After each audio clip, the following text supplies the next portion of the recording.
superintendent of schools, administrators, principals, teachers of all the schools of Cameron County. Lord, this is our future. So we ask for your blessings of safety, fire prevention, drug prevention, alcohol prevention, everything to keep clean the young people, their minds and their bodies. And we ask you, Lord, to guide and guard our county continually. We pray and ask you to continue to give us the necessary rain to keep up our water needs, but at the same time, we ask that no hurricanes or tropical storms hit our shores. Lord, we're blessed to have the agenda today, working with the people, for the people. And Lord, we ask for blessings for our commissioners and our county judge and for all department heads. In Jesus' name I pray. Amen. Amen. I pledge allegiance to the flag of the United States of America and to the republic for which it stands, one nation, under God, indivisible, with liberty and justice for all.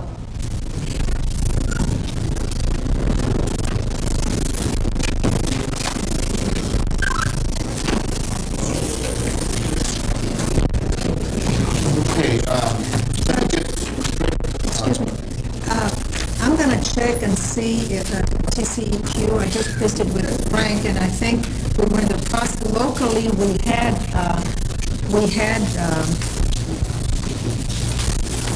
designated that area as a colonia, but I don't know if it got accepted at the state level. I don't know in which fund we applied for previously for Toll Road. If it was a Colonia construction grant, we would have had to designate the area as a Colonia, at least on a local level. So I don't recall. We'll have to check that out. Well, let me meet with TCEQ on that. And how, well, I'd like to hear from the rest of you how you feel if we do, how favorably do you look at this for the next cycle? Because we need to get it done. For the colonial cycle? For the colonial cycle. Well, if it's first-time water and sewage, then it would be considered as a colonial project. And based upon the pump system that's out there, and given whatever other programs, it would be ranked high in terms of consideration, but I can't tell you where I would be at on that in 2 years, Commissioner. I mean, there's issues that have been raised by John and by David about the availability of local funds to be able to complete this project as opposed to state funds. I'll be glad to visit with them and see. But I've got an open mind on that, and I'm willing to listen. And again, I may not be here in 2 years, so. Oh, come on. I want to make sure that you're an extremely convincing person, Commissioner. Thank you. And your ability to convince me on projects that I sometimes am dubious about is amazing. So I trust that you will be able to succeed in a couple of years. Politically correct. Okay. Excuse me, and Brian, let me see you after the meeting, please. What number is this? 16. Okay, let me get to 16. Consideration and selection of one-on-one projects for application to the 2007-2008 Community Development Program Community Development Fund. Okay, I'm going to give you my recommendation. If y'all don't like it, throw it out. But I think it covers almost everybody except two first-time water and sewage projects, and it gives not everything to everybody except for Laguna Heights, because it's a relatively small amount that they're requesting, but it gives you enough to get started and get going. Which my recommendation is that we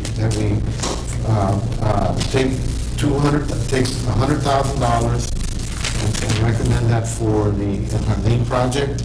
$100,000, recommend that for the Lomito project, and then the 860, take 37,500 of that, recommend that for for the Laguna Heights. the Laguna Heights light project and the balance to Cameron Park for the first two phases of light construction. Sounds to me like we figured out a way to divide the baby.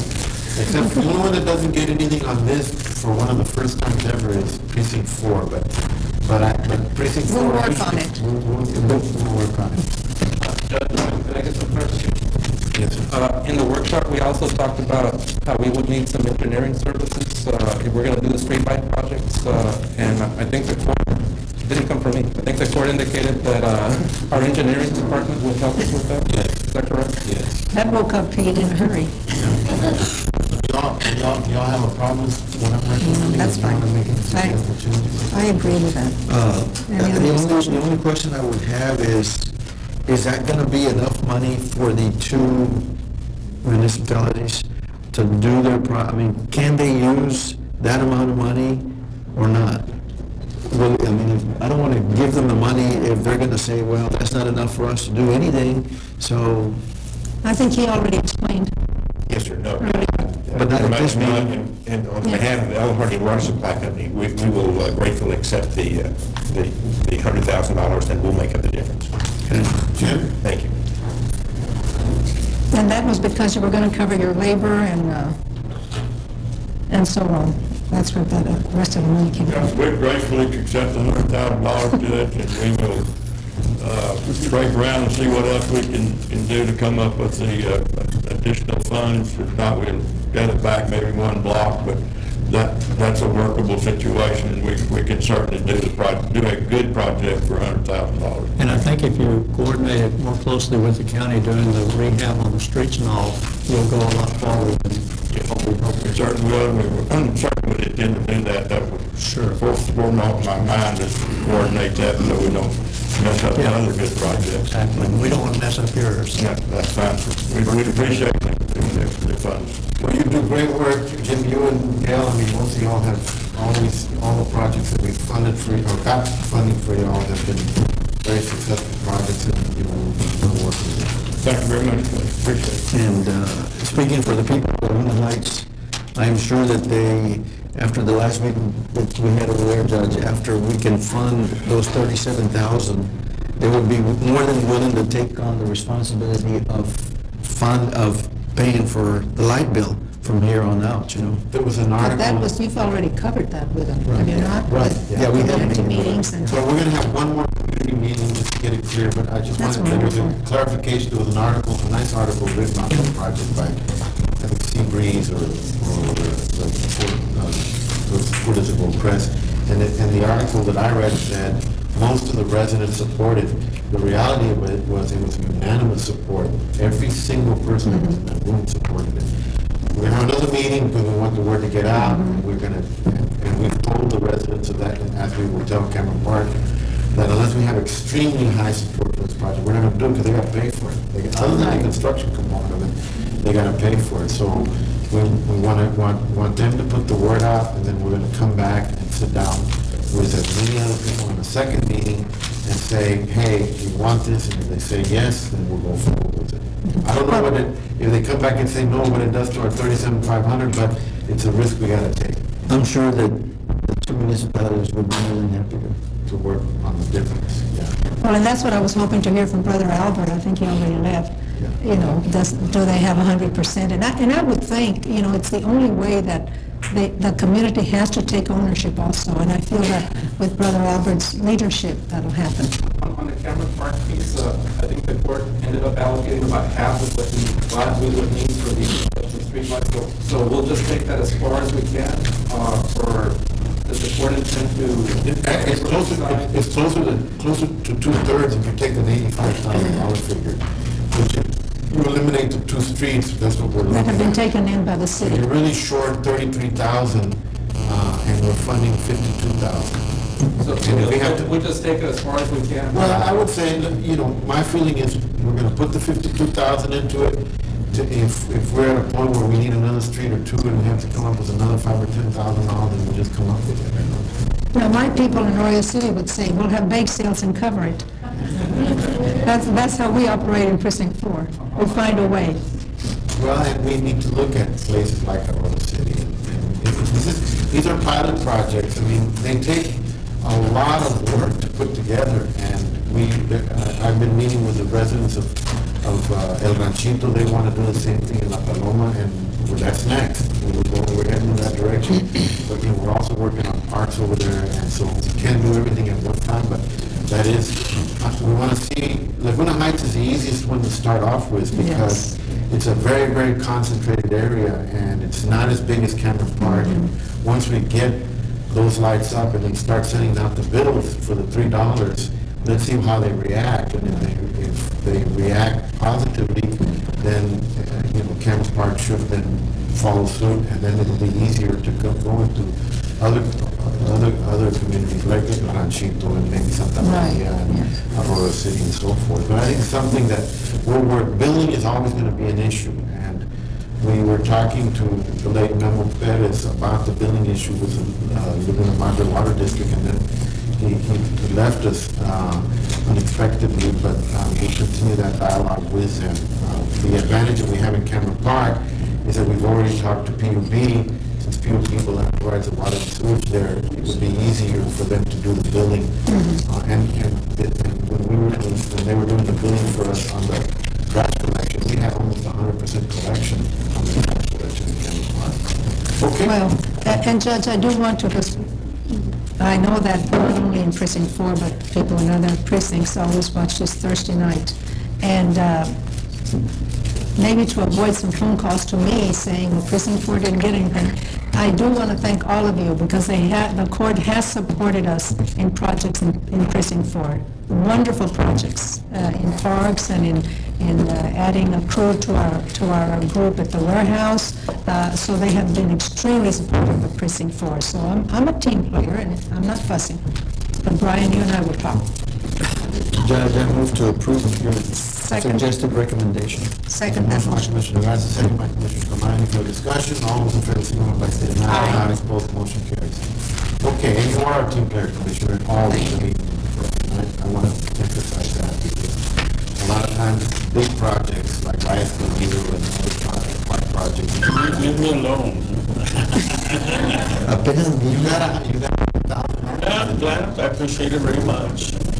Very much. Okay, I'm gonna take, what I'm gonna do, we have our great chairman of the Regional Mobility Authority here to get his oath, and also to make a presentation along with the Department of Transportation on the Regional Mobility Authority. And after that, I would like us to take up the matter of the resolution that we have on,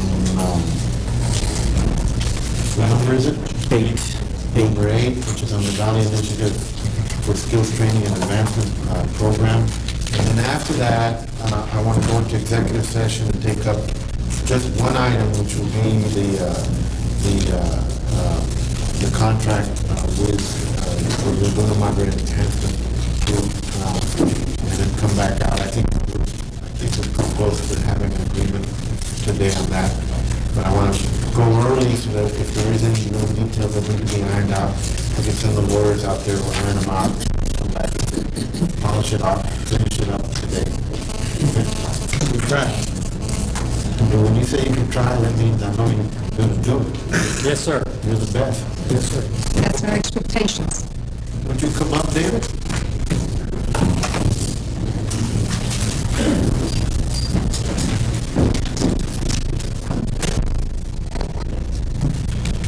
I thought we did this recently, but I guess we got reappointed and we're doing it again. Is that the way it works? I suppose. I just want to say before I swear in this young man, that David, we were very, very fortunate that the governor showed the best judgment in the world to appoint him as chairperson of the Cameron County Regional Mobility Authority.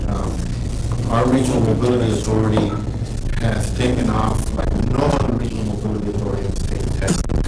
In fact, recently they secured funding, 21 or 23 million? $21 million in order to be the largest allocation in that kind of a program in the history of the state of Texas, in order to start to design the process for do the studies for the second causeway and for the West Loop project. They've got in the works other projects that will bring more infrastructure to our community. They're working on expressway system that connects up Cameron County to the rest of the world. Federal expressway system, in-state system, and a whole host of other projects. I think it's been through tenacious leadership that we've gotten there. I've sat in meetings with him at either the RMA or with people from the Texas Department of Transportation, and he's just pounding on the table and getting people to go in his direction. And so we're very proud to have you there. We're proud of this arrangement one more time. Judge, before you do that, can I add a little bit? Yes, sir. Yes, If sir. you don't mind. There's been some extreme, terrible flooding in El Paso area, which is very unusual. And because of that, I was talking to Commissioner Houghton, one of the TxDOT commissioners, and as usual, he reiterated to me that he uses the Cameron County RMA as the poster child throughout the state. And he's talking about different counties creating RMA. Because of leadership of David and the other board members, our RMA has excelled in what you've been able to do in such a short period of time. And I think that's the benefit of all of us in Cameron County and the Valley, and certainly it's recognized in the state also. It's not just, we're not keeping it under a basket, we're letting the world know that we're here and that y'all are doing what needs to be done, and we appreciate it very much, David. I wanted to say something. He can read my mind. This is getting scary. But I've known David for a long time, and it's to no surprise, John, the performance and the manner in which he has carried on his duties with RMA. And I know that I have the utmost respect for our Director of Transportation, Pete Sepulveda, and he enjoys working with you, David. You're the type of person that he thrives on working with. So you have not disappointed me, and you know me well enough to know that I have very high expectations. So thank you for your dedication. Thank you, Commissioner. Let me just say something that all of you must have had divine guidance when you appointed your members of the RMA. Well, mine was divine. Exactly. I will say this, that I've worked with a lot of organization structures over my lifetime and a lot of volunteers, but I've never seen 6 individuals that you all appointed that have been more dedicated to this job of building transportation infrastructure in this county. And you can throw all the bouquets you want to out to me and anything else. That don't mean nothing to me because there are 6 people that make the decisions. And I want you to know, and I want everybody to know publicly, that that is the engine that fuels the RMA. It's the 6 members of that RMA, and you all are the ones that put them on that board. It's been a pleasure to work with them. We have a great relationship personally and business-wise. And then I'll echo what Commissioner Tamayo says. Every time I turn around, Pete's got another project on the desk for us, so we're full. Our agenda is almost full, but I'm sure you'll tell me about something in just a few minutes what we need to be doing. It's been an honor and a pleasure to be of service to the county. One comment, Judge. I think that one thing that has gone unsaid is that the RMA board or the RMA group here in Cameron County has done what they've done with very minimal funding, if not pretty much zero from the state of Texas. It has been funded totally in operations by this county. Some of the other RMAs that exist throughout the state of Texas have gotten seed money and grants from TxDOT for operations. They have spent an ungodly amount of money in some cases for not a lot of work to be done or be seen done. And I compliment you all for holding the reins to allowing the county personnel to help you in the organizational aspect of what's occurring, and look forward to when the county might be reimbursed what it's due from the RMA, because I know we've made a major investment in what's occurring. We appreciate the effort you've done to hold back those costs, and we look forward for that to continue. Thank you. Judge, if they say something, I have to say something. We got Richard. I always keep my quiet until everybody speaks, and I want to say that I was very pleasantly surprised on the gathering that we had last week at the island, that it's very rare to see all the commissioners in one place, you know, and that to me is very important. It only tells me what we already know here, that the RMA is so important to us and that we appreciate all the work that you're doing for us. Thank you, Pete. Richard? I pass. Please raise your right hand. I David E. Elliott, do solemnly swear do solemnly swear that I will faithfully execute that I will faithfully execute the duties of the office the duties of the office of Director of Cameron County Regional Mobility Authority of Chairman of the Cameron County Regional Mobility Authority for the state of of the Texas, state of Texas, and will to the best of my ability and will to the best of my ability preserve, protect, and defend preserve and protect and defend the Constitution and laws the Constitution and law of the United States of the United States and of this state. and of this state. So help me God. So help me God.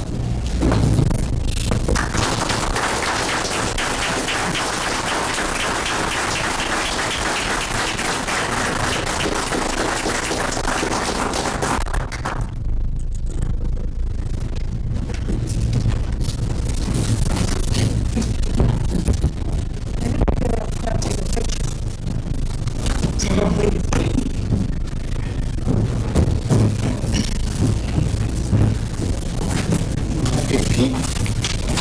Just real briefly,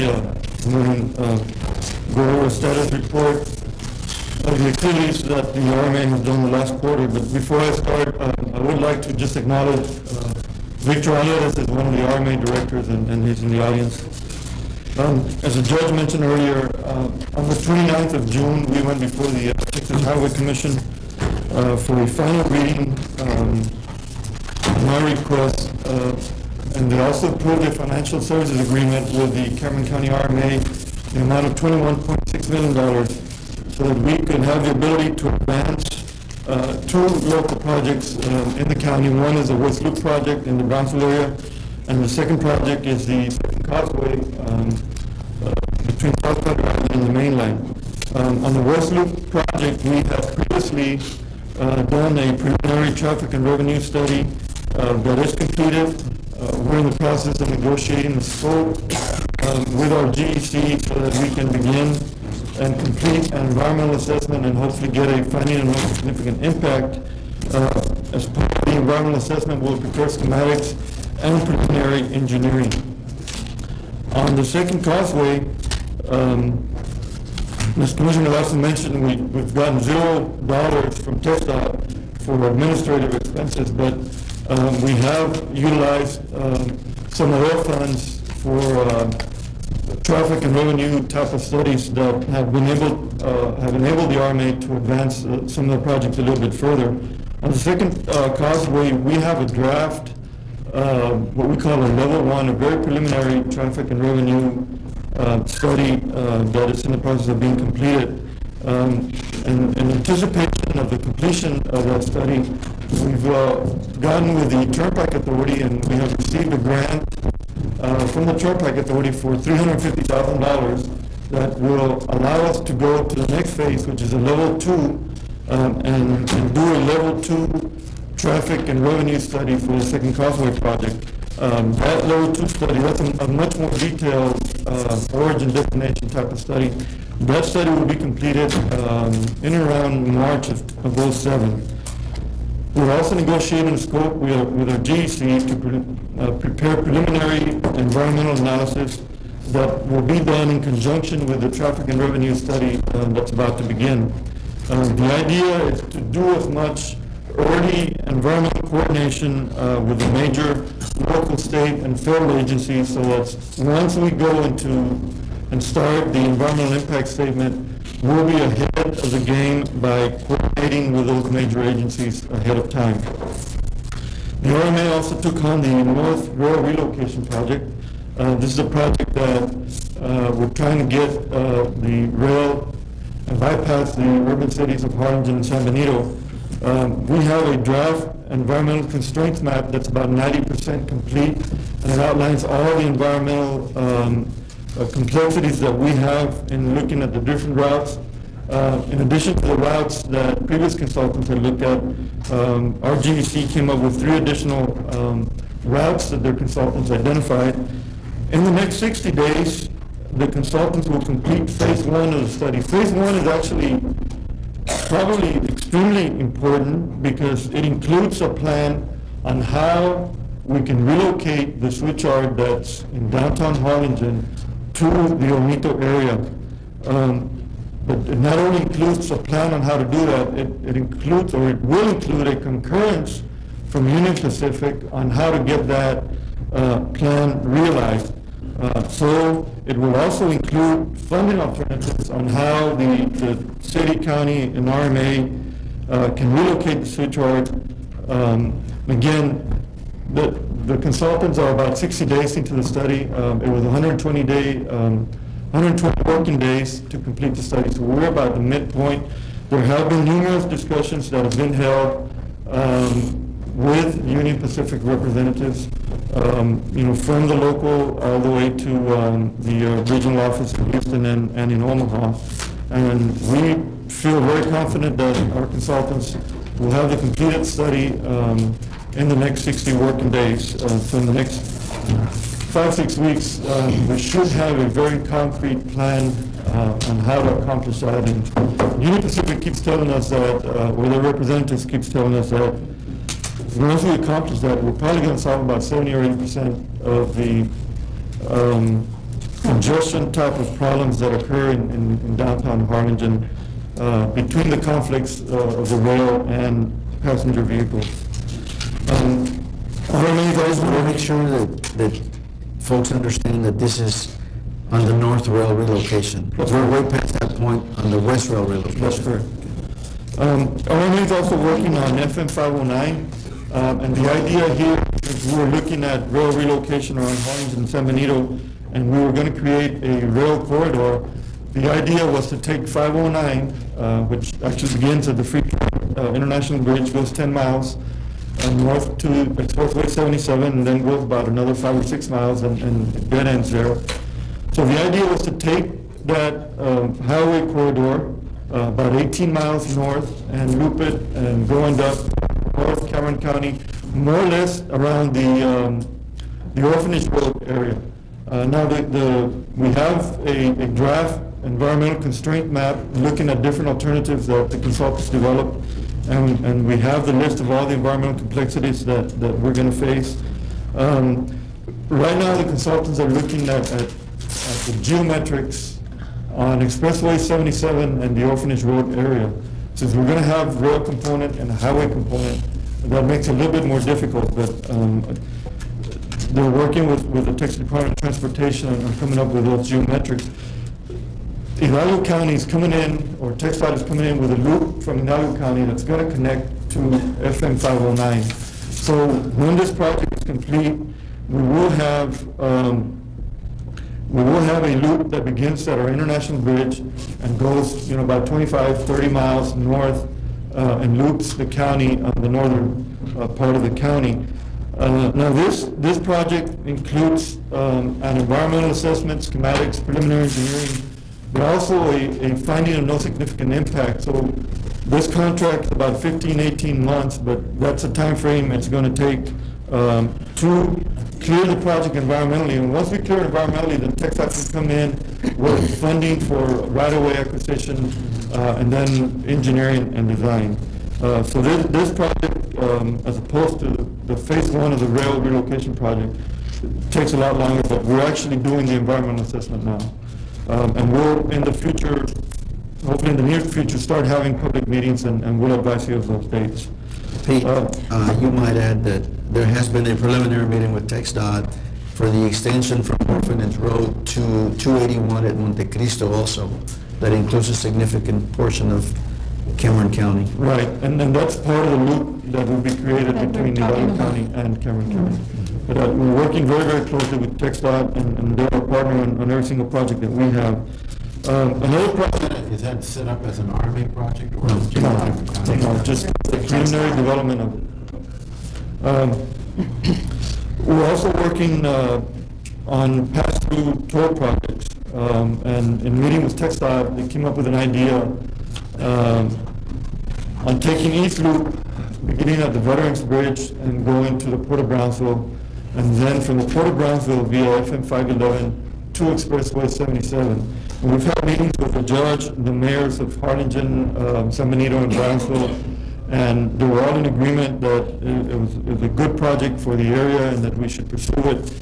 So we're working with TxDOT and trying to get some traffic numbers, construction estimates, so that we can begin working with our financial consultant and put in a package together. And this project also is a long-term project. You know, we're talking probably about an $80 million project. Be a little bit more difficult to put together, but I think we've got the support that we need. Our GEC, HNTB is also doing a study for TxDOT on the feasibility of extending I-37 from the Nueces County area into the lower Rio Grande Valley into Cameron County. The extension on the loop for a second, is that all right? I have questions about that. That project is designed to connect up the port to the bridge, right? To the east loop. The east loop to connect it up to the Los Tomates Bridge, in order to have a overweight truck corridor there, right? Yes. Okay. And it's, and the intent of that project is for us to continue, or it assumes that we're going to continue crossing trucks at Los Tomates, right? Correct. On a long-term basis, because if you're spending $80 million to upgrade the East Loop, then you're looking at the possibility of doing this as a permanent thing, because $80 million is a lot of money to spend. $80 million, it's probably the portion between the Veterans Bridge and the port is about $30 million. Well, still, it's a lot of money. And I agree with that concept, assuming that we have taken the position that that's going to be perpetually, or at least for the long term, the truck crossing for, in Brownsville, the international truck crossing in Brownsville. There's been discussions that we've had, and you were present at those discussions with Amadeo, about the possibility of perhaps looking at the West Rail Bridge as a truck bridge additionally. In other words, expanding that bridge to have in one location a rail bridge and right next to it, adjacent to it, a truck bridge, and given the construction or the upgrading of Highway 511 to freeway status and the possibility of extending beyond that to the military highway, there is a possibility that we may be able to have an overweight truck corridor or an expressway that connects up directly to the crossing at that point, which in my opinion makes all the sense in the world, because for Mexico particularly, because it takes all the trucks out of Matamoros, which is, when you take all the rail out of Matamoros, you still got the trucks going right straight through the middle of Matamoros today. How do we look at those two projects or those two possibilities? What are your thoughts on that? Okay. Are we going to look at that in the future, or because I hate to get TxDOT to make a $30 million commitment for a corridor to the port when they're already making a commitment to expand the freeway. And they are interested in building and having us take a look at a truck bridge at either there or maybe even Florida Mayo for that matter. Well, a couple of things. East Loop project, that's going to happen, regardless, because that's TxDOT needs that project. The MPO project has been on the books for a long time. Yeah, and that's a project that's needed. That's actually a project, I think, originated from Project Roadmap, on some preliminary studies that the county had done. So that's going to move forward. Well, why would you do that? That's a loop. That's an east loop around. But not necessarily as a truck. No, not as a truck corridor, but, the road's going to be there, and if the city wanted to, the ordinance, shift the commercial traffic from International Boulevard to the new east loop, they could do that. So that's going to happen. FM 511, that's going to happen. If I recall, for many, many years, TxDOT has been looking at a solution on how to connect FM 511, not the expressway, was 1732 at the expressway. The problem that we have is trucks coming from the port and going to the Free Trade Bridge. There is no direct route. And there were numerous public hearings that were had, a lot of opposition from the Rancho Viejo Olmito area because they would take 732 and reroute that to try and hook it up to Expressway 511. There were schematics that were done that showed a major interchange in and around that area. I think TxDOT is still looking at that as part of the West Rail. For the Brownsville MPO, John Hudson prepared a traffic report that I think called in 10 years, FM 1732, would be at 100% capacity. So I agree that we need to look or study a corridor that will take the trucks directly from the port to the Free Trade Bridge. If we can, that study can include an analysis on what it would take to add a commercial or just a bridge to the West Rail Bridge. But to do that, we'd have to go back and amend our environmental assessment. Acquire would be too much of a problem to do that. Let me just throw this out. I mean, and I know that we've been in that discussion with TxDOT on 1732 for a long time. But if you have a truck route that crosses at the West Rail location, then you really convert that bridge as the truck bridge primarily for Cameron County. There'll be some trucks coming, on the Paseo Real Road, 509, crossing at Los Indios Bridge, but a large majority of trucks are going to be going through that route. And it's going to be a bridge. I hope that Eddie Trevino is not watching this on Thursday night, but it's going to be a bridge that only we own, right? Not that we will share with anyone, that it's one bridge that only we own, and the revenue that come out of that bridge will only come to Cameron County, which means to me that if the assumption is that adding another span to the Los Tomates Bridge or whatever will increase our vehicular traffic and take the truck traffic out of there, the amount of revenue that Cameron County will generate and the increase in traffic the increase in flow between Mexico and the United States would be significant because now we've got nothing but vehicular traffic in Los Tomates Bridge, which generates much more income. And then we have a truck bridge that we would only own, that we would be crossing at a place where we wouldn't have, any of the congestion. And it would be good for Mexico because it pulls the trucks out of Mexico. So I really think that I understand where you're headed, but I think we really need to take a real good look at that before we go too much further on developing an overweight truck route through the east loop. That's all. We can certainly look into that, but we need to do an origin destination study. I think the last time we did an OD study was in 1993, because we need to look at what impact it would have on commercial traffic at the Free Trade Bridge. Because then you would put a truck bridge 10, 12 miles from the Free Trade Bridge. We need to see what impact that would have.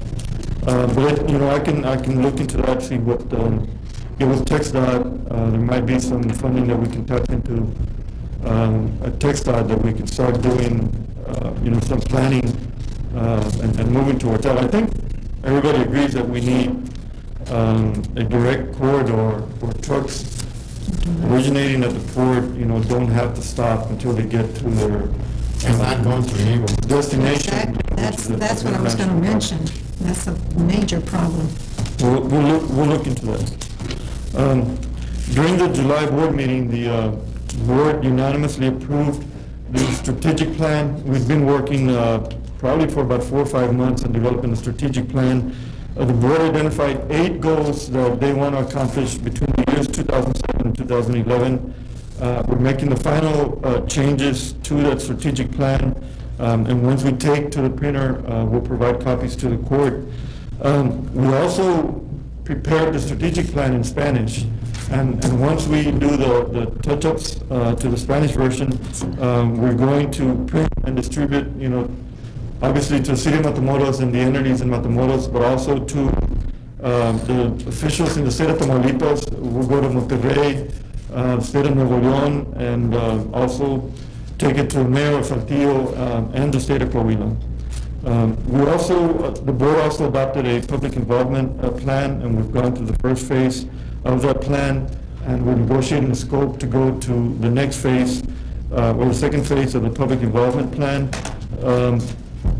Since the Levi's building is being renovated, the board has been alternating the regular meetings at different cities. We've had meetings in San Benito, Brownsville, at South Padre Island, Los Fresnos, Rancho Viejo, Harlingen, and we're scheduled to meet in La Feria next month. Aside from the $275,000 that we have received from the county, we've also received $25,000 from the South Padre Island EDC, $12,500 from the city of Port Isabel, $12,500 from the Port Isabel EDC, and $50,000 from the Harlingen Development Corporation. We've had requests into the cities of Brownsville and San Benito, and hopefully we'll be meeting with mayors in the near future. And we will also start approaching some of the financial institutions and ask for funding requests. I think a lot of the transportation network that we're creating in Cameron County is definitely going to help the financial institutions, so we'll be making formal presentations to the board of directors. As Commissioner Benavides mentioned last week, the RMA hosted the quarterly meeting of the Team Texas organization. We had about 250 participants, which was a record. At the conference, we held a conference at the Sheraton. At that meeting, we gave the audience a status report on our activities for the last quarter. And I think of the 250 participants, that were at the opening ceremony, only 3 individuals were wearing ties. So I think everybody got the picture. And they got chopped off. One thing I do want to remind you, meetings actually start today, public hearings. If you want to go to McAllen at the McAllen Convention Center, the Trans-Texas Corridor will be having a public meeting from 5 to 6:30, or an open house type of session from 5 to 6:30, and then 6:30 having a public meeting on the Trans-Texas Corridor. On Wednesday, same time, 5 o'clock at Casa de Mistral in Harlingen, and then on the 10th at the Event Center in Brownsville. We really need to go out there and tell TxDOT that we need an interstate corridor to come down to the Lower Rio Grande Valley. We're going to take down all your comments. They don't have to be written comments, they can be verbal comments. It's very important that we show up and make our voices heard. What time is the one on Wednesday, Pete? At 5? 5 o'clock. From 5 to 6:30 is the open house, and then 6:30 is the public hearing. Chairman, I And was going to add anything else. who's conducting this hearing? TxDOT. TxDOT. The commission? No, it's the TxDOT staff for Trans-Texas Corridor Plan. Did you have anything to add, Mr. Chairman? No, sir, I don't want to add anything to that. I think Veronica wants to take a picture. Mr. Board Member, Pastor Alvarez? I think I want to echo also what David said about the board. We have a great board, they're hardworking, and they're out there, and they work real close together. They try to make sure that there's a consensus in the decisions that are made, much like this commission is. And I appreciate y'all working together like that. So, anyway, and I think, as mentioned earlier, they've got great staff, which is our staff, helping them out, starting with Pete and David and all the other players that work for the Cameron County Department of Transportation. Judge, I think Veronica needed to take a picture of David and you being sworn in. Okay. Do you have a camera? Okay. You want to get Commissioner Sierra down here? Yeah. Why don't we take a, don't leave, David, we're gonna just take up one more item, and then we want to take a picture down here, is that all right? Come on, you already made a lot of money, Okay, let me take up item number 8, because we've got a lot of people here today, consideration and possible adoption of a resolution regarding the inclusion of the La Vista Alliance Valley Initiative for Skills Training and Advancement, participation with county construction contracts. You have a resolution before you that I put before you to take a look at. We have here today a lot of representatives from the International Brotherhood of Electrical Workers, including the International Vice President, welcome today with us. And we also have our very own Wanda Garza, who still lives in Cameron County but works in Hidalgo County at the sister school to PSTC, South Texas Community College. Is that what it's still called, or is it called? STC. South Texas College, I'm sorry. I'm not from there, so I am from there, but not anymore.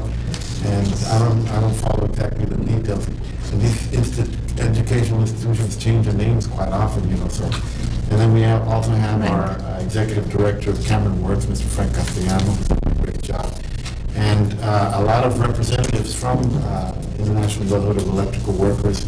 So I will let y'all make your presentation. This is a resolution that is being presented to different governmental institutions about the need to ensure that we have skilled workers working on Valley construction projects, and why that's important, not just for skilled workers to get the jobs, that pay well, that allow them to support their families, which I think is extremely important, but it's good for the community because it ensures people that are working on public projects all around across Cameron County are people who can provide the best work possible so that the facilities that are constructed are facilities that are quality facilities and last a long time and meet the needs of the community that we have. We also have Dominic Halabian. I see Dominic come in.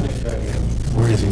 He snuck in from Project Vida, who has been a partner of Cameron County for many, many years. So, and Wanda was the director of, I think she was the first director of Cameron Works, or what it used to be called, when it was a workforce development board when it first initiated, and prior to that she was a private industry council executive director for many years as well, and prior to that, after that was the director of Project Vida as well. And her husband's on the school board in Los Fresnos, so he's a good friend, and I think he's on the Hall of Fame coaches, no? And he just got elected to the Hall of Fame of coaches in the Rio Grande Valley. So, who's going to take the floor first and talk about this project? Is it Wanda? Well, then I'm glad I made that nice introduction. Yeah, great. Well, first of all, I'm a member of the Alliance, and as you can see by those that are in the audience today, we really do want to applaud. First, I want to tell you what we're here, what type of support that we need from the Commissioner's Court today, and certainly applaud the judge and the commissioners for taking the leadership role in supporting the Alliance. First of all, I think the judge did lay the groundwork as far as the Vista Alliance. Our membership, as you can see, consists of the colleges. Texas State Technical College is the lead college for our Community College Alliance. We are active members. Your workforce boards are on this alliance. You have VITA, you have employers. All the stakeholders have an investment in this alliance. And what our vision is to establish a premier electrical industry, construction industry in the Rio Grande Valley. And to do that, all of us have family members that we want to improve the quality of life, give our family members and the workers in the valley the opportunity to have a career in the construction industry. And to do that, to improve both the quality of life along the Rio Grande Valley and improve the quality of the construction industry, it is going to take the commitment with the employers to recognize that we need the skilled workers to have credentials. Our commitment and our resolve to that alliance is to bring the stakeholders together and commit ourselves. I think that's what's important, is the commitment. We all know what the challenges are in this industry, and we want our families to be able to have a livable wage, be able to work, be able to provide their family with insurance and benefits, and have the credentials that are recognized that that they are paid a livable wage. Well, to do that, to make that happen, we have to address those challenges to give this industry the infrastructure they need to make that happen. And there are a lot of challenges to that. We know that our workers go from job to job.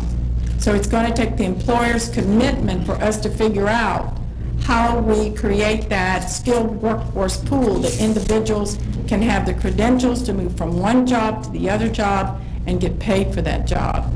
I'm really excited to be part of that. Pat Hobbs would have been here today if he asked me to be here to represent the college side of it, and there's others, the workforce boards. It's truly a regional effort. The college wants to participate so that we can have ongoing courses that will credential the individuals. What we're learning and our participation with the IBEW is to have access to premier type of curriculum that's been proven nationwide, figure out how to do this, whether it's distance learning.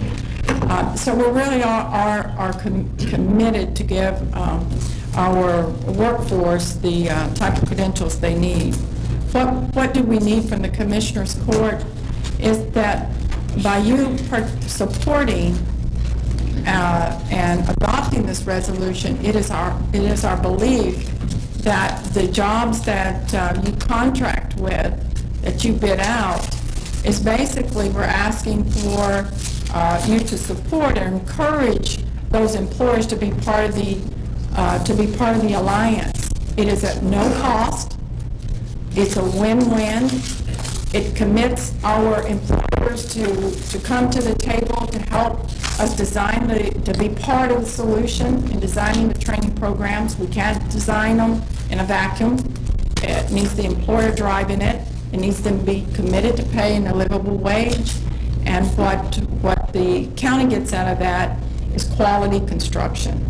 And so we're committed, with your support, you will be the first entity to jump out and support and recognize the value of the participation of the employers in this alliance. And this is what we're recommending for you to support this resolution so other entities will also step up. I'll be glad to ask any questions. I know there's probably many, especially this being the first resolution that we've asked an entity to adopt. The assumption here, Wanda, is that the governmental institutions will provide the training, the college institutions will provide the training to these individuals in the area of electrical work and make those programs available to the employers through TSTC or STC, right? Yeah. And you've also got members of the electrical contractors that are willing to hire these people once they are trained appropriately and can do the job. Yeah. You have to come together.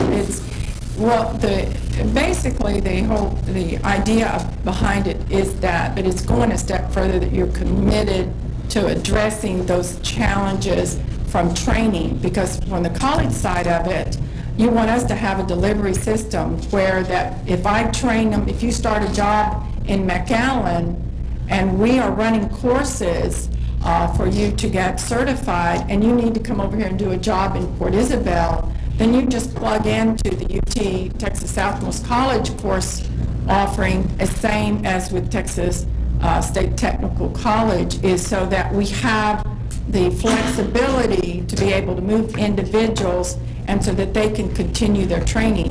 And that way we're training with the same competencies, we're credentialing the same skills in a delivery system. And it's truly unique. I don't know of any other in the state that has formed brought the colleges together so we have this kind of mobility.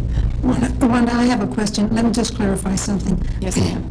I guess this came into existence for two reasons, so summarize it. Yes, ma'am.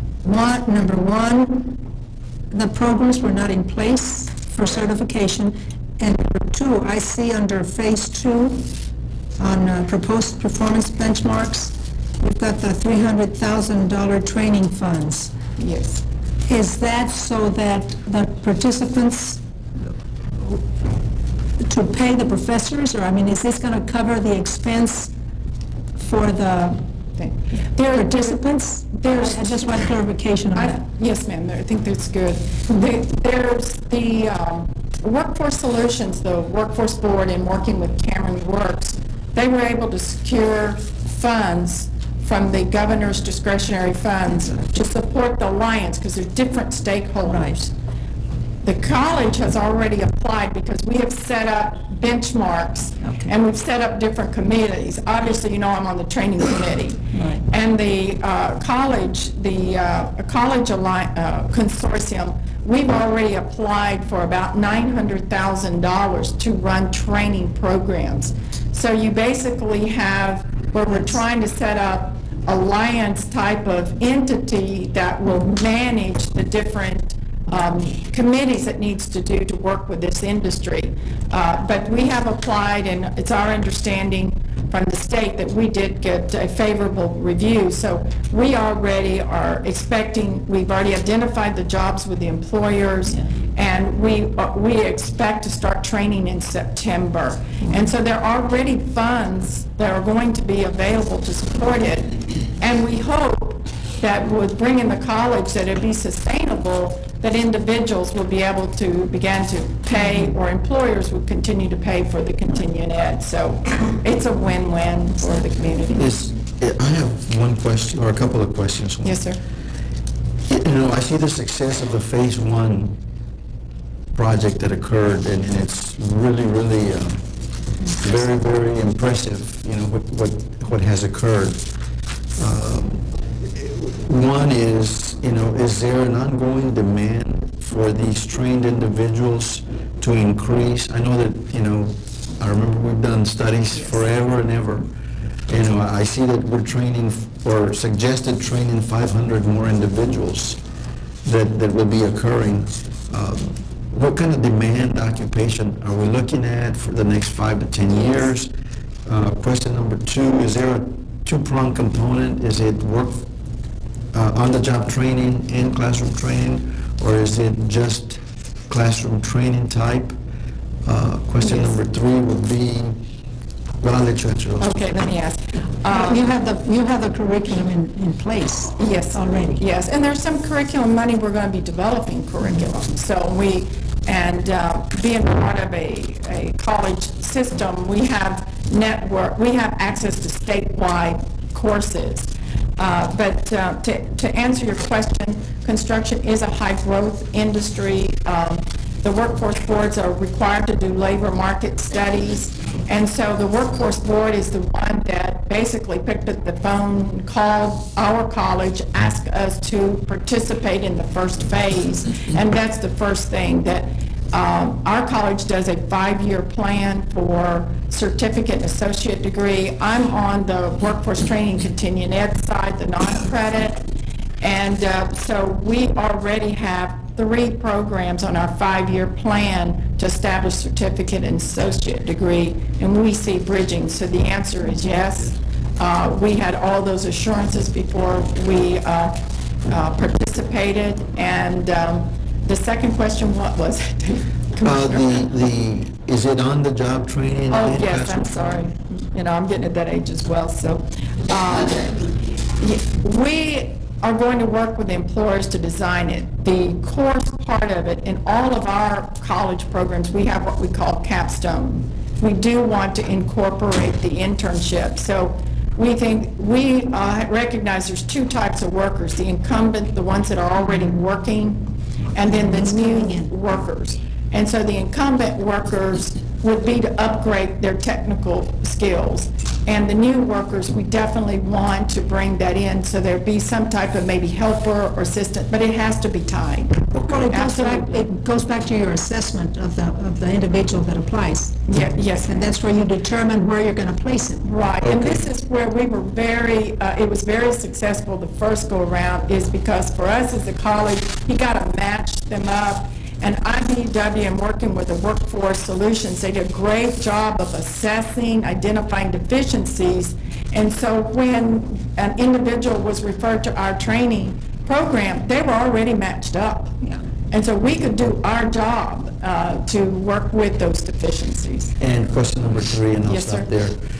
Will all the individuals that are referred to your program be through Workforce Solutions, or will they be open for any individual that would be interested in getting into the program? Well, of course, we have to do both, but we're expecting the workforce system to do the outreach. Well, and I ask that question because in years past, historically, sometimes, you excluded certain individuals from programming because of who was paying for setting it up.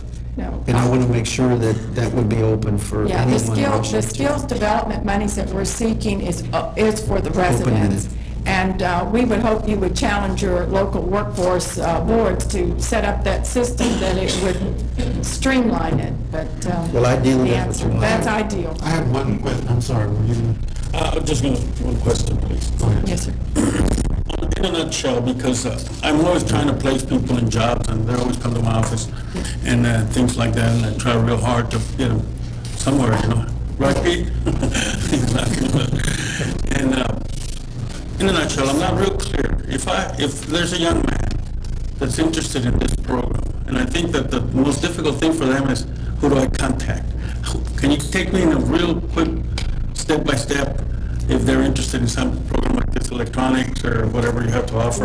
Well, What is the first thing they do? I think it's a good question. As a La Vista Alliance, we will go out and promote the outreach as one marketing. And in that outreach plan, we hope that they could come through the workforce board, go to our assessment, our outreach centers, and be tested. But if an individual, like Commissioner Garza was saying, is that they don't want to go through the workforce board, we will have a number that's accessible that they could go to the outreach center itself. So it will be publicized. It will tell them, these are the jobs that we are training, these are the employers that are in the consortium, and be able to promote it so the individual sees that there is a job. There is, and we hope to elevate it to a career. So, Go ahead. so you have a component for awareness. Yes. You have the program and the process for them to tie into it. Right. In a nutshell, that's Correct. correct. And our work, yes, ma'am, and our workforce board in Hidalgo, which you can see, I'm already challenging Frank, as we do a lot of job fairs that brings the individuals in around careers, and so it will help navigate individuals as where they need to go. But we will have outreach centers set up to do the assessment. I just had one question. Yes, sir. And I know that we have, as I mentioned earlier, we have several members of the International Brotherhood of Electrical Workers, including the International Vice President here. And they've taken a leadership role in making sure that the industry recognizes the importance of this kind of training for a lot of different reasons I mentioned, one of which is it's important that we get a skilled workforce that gets paid better, gets better benefits, and does better work. But what about expanding this to other skilled construction work related activities, like carpenters or plumbers or air conditioning workers? I know, for example, and I don't know what STC does, but I know, for Yes. example, TSTC and the University of Texas at Brownsville has a number of construction-related training programs in the institution that could be well-suited for this kind of certification program in the industry. I would like to see more of this, if it is possible, in different other construction skill work areas. I can see that and I have already talked with some major employers in that area, because they're already telling me that as well, is that we are organizing around industry clusters. Like we have advanced manufacturing, VITA heads up our Health Alliance. And so as the market is there and we develop a proven delivery system, we will expand it to those areas. And so if it could be something that we can expand within this alliance without creating another, then we absolutely will, expand our programs to meet the needs. Well, I think once you have this one in place, you've got the model. Correct. And You can all those replicate. transfer. Yes, exactly. Wanda, I may have Yes, missed sir. some of this. Understanding, obviously, that incumbent workers that you have on jobs working now and getting their educational level increased and their abilities increased and all is very good because they have a job and they're making money and they're supporting their family. Correct. The new workers, oftentimes we see where people would like to change careers or to better themselves, and they can't afford to discontinue working and go to school to do this. Now, I would assume that there's some method of allowing the timelines for the educational portion of it to be where people can continue to work where they might be, or there Correct. might be some program that y'all have to help get these people into jobs that are going to be something like they might be doing when they finish. Correct. So they can understand if they really want to do that or not. That's correct. And I think the career assessment piece is where VITA does a really good job in helping us kind of case manage to match people up. Are they best suited? So there has to be some of that instead of, well, I want to work, I want to feed my family, I can understand it, but they're not suited for that industry.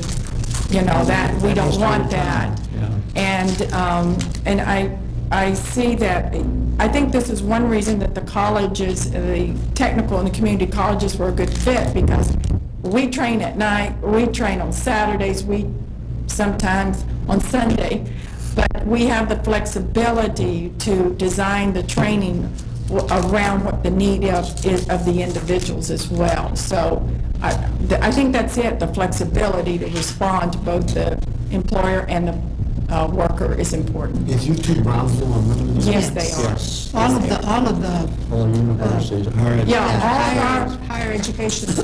we have a regional alliance, consortium with the colleges, and like I said, TSTC is the lead agency in this particular industry as we serve for the advanced manufacturing, so.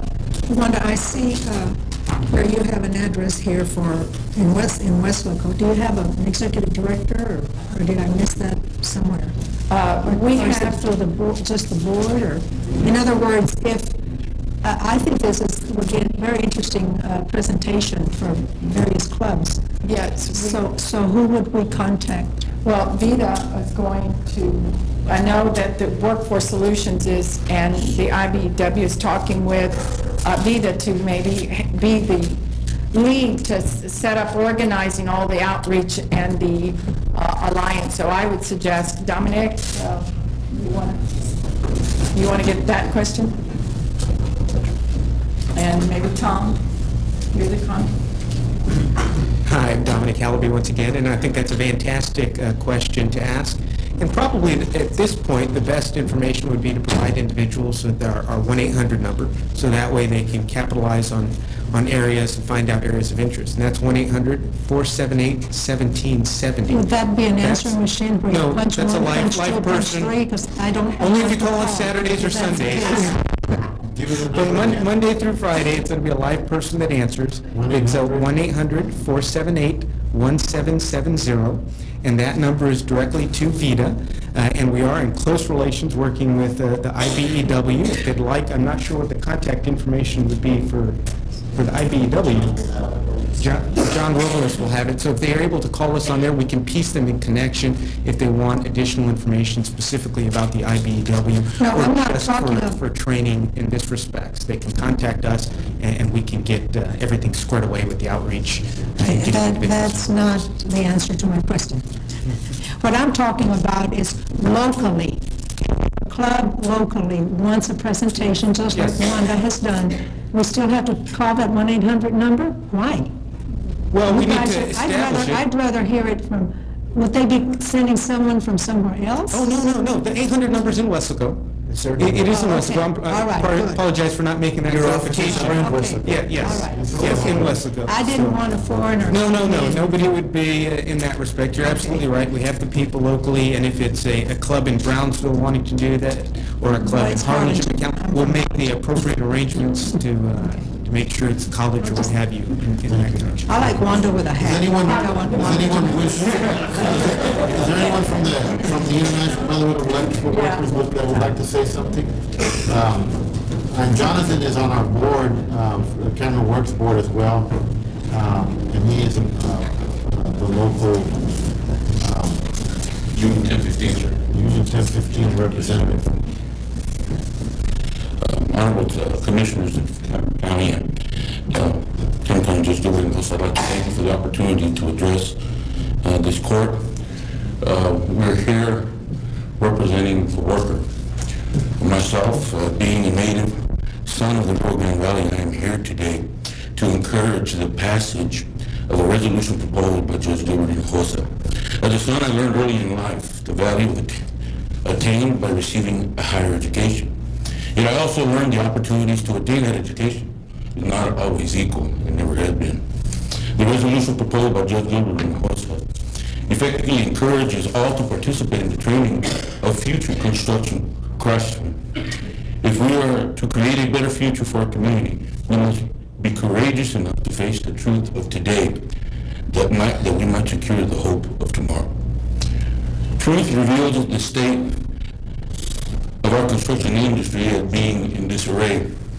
Cost overruns, improper installation of building utilities, substandard construction practices caused by an unskilled workforce, the inability to meet contractual completion dates, and one of the highest insurance claims areas of construction accidents are but a few of the problems that we're faced with today. These are the very issues addressed by the La Vista Initiative. For too long, the standards to which we've held the master buildings of our communities, past and present, have been allowed to go unchecked. It's been said that challenge is inevitable, but I can guarantee you change for the better is no accident. Yet men and women of vision will challenge the present system for a better tomorrow. Your adoption of this resolution will challenge the present construction industry that Cameron County natives might look forward to a better and brighter future. Your visionary stance today will be remembered by those who reap the fruits of your courageous decision to adopt this resolution. I want to thank you for this effort on the part of a worker in Cameron County, in the Rio Grande Valley, which I love. Unfortunately, for many years I had to leave this valley because there was not training. There was no opportunities. Participating in the IBEW, when I returned to try to keep my family together, we realized through the IBEW that the only way to do it is to get into the fight. I write it in my Bibles, if you see a good fight, get in it. I think it's time to get into it. And I encourage this esteemed court to recognize this great opportunity. Never have there ever been the alliances formed today through the La Vista, where we set aside our defenses and actually show a little bit of vulnerability. And it's nice to see a little bit of that when we had our conversations, a little bit of bantering back and forth, but that's fine. That's the beauty of freedom, be able to have a difference of opinion. But we got to reach a conclusion. And I know that talking with Judge Gilbert Hinojosa, he's seen that vision, and I'm confident that this commission will also see it, that the partnerships that have been formed with the community colleges, their willingness to stand together, regardless of the lines. The Valley Building Officials Association, which is currently represented here by the president, Camilo, partnering with us also, addressing every portion of the construction industry was the way that we finally understood. We're here representing the worker. We're hungry for our education. We have not been given that opportunity. Now this vehicle has given that opportunity here through state funding, which is going to be accessible to all. All you have to do is just reach out. We have to show the value to those that are in the construction industry of participating, the necessity and the demand that we as a community must have to hold them accountable for our construction, because we may pass away, but these buildings will remain, and unfortunately, too many of them have good friends of mine will go back and at a brand new construction, they're tearing out brand new installations because they were wired wrong or they were installed improperly. We see that even in this area. Our own Cameron Works, I was under the impression, had to deal with that issue. Why? Because the training was not there. And my hope is that we do go ahead and adopt this resolution. I'd be willing to answer any questions. Thank you. Commissioners, Honorable Judge. My name is Tom Davis, and I am an international representative with the International Brotherhood of Electrical Workers. And my area covers a region from Phoenix to Houston. So I deal with, the Phoenix to Houston's, Dallas, San Antonio, big cities, Albuquerque. And this project that we're working down here with La Vista, to me, is one of the most exciting of my career. And it came about, answering some of the questions, how did it come about and really pretty quickly in our business on putting these type things together. We just started out because we knew that there's training. We have to address training down here with our workforce. And training is costly. So that forced us to work with the workforce boards and the colleges, where maybe in the Houstons and the Dallases, we're able to generate that funding through employers and be kind of in our own little world. Down here, we couldn't do it. Well, once we started working with the colleges and the workforce boards, we saw the opportunity so great because of the community leaders down here and the people that are in positions with the colleges, such as Ms. Garza and the workforce boards, that of a willingness to want to do something. So that propelled us into then getting a grant from the Wagner Pizer to be able to develop some methods and some approaches. But then taking that and putting it together now into something like a model. It's not just a program of the colleges. It's not just something for the employers. It's not just something for the workers. It's a collaboration of stakeholders, from building officials all the way through employers, colleges, workers, and community leaders, to be able to sit down and look at improving the industry. If that's the focus point, improve the industry, and everybody else benefits. An employer makes money, but that industry's good. Contractor. The user gets a job done on time, within budget. Quality job, no rework. The worker gets benefits because of being able to go to work, have a job, have job security, not just use this area to get some skill levels to be able to travel to other areas. Everybody wins. So putting this model together with La Vista, it's come about pretty quick, and it's fast to where it was just last year that we were sitting here looking at approaches. Got put into a focus group, and I think one of them is standing right behind me that's a real pretty strong driver here that's keeping this thing going, and I really, and others. So it's been able to take it, and we're at a point now where we have an alliance, and we have a consortium, we have identified a model, and we're ready to start, and we are, in some cases, actually producing qualified workers out there to improve the industry. Now, to make it bigger and better, it's going to take management. And we're almost there, and to answer the question, Madam, we are, I think, at a point where now we have to start talking about how do we manage this? And how do we get a director? Because who do you go see now? Because we set an alliance up that really no one person can own. And that's the beautiful thing about it. It has a lot of co-owners, though.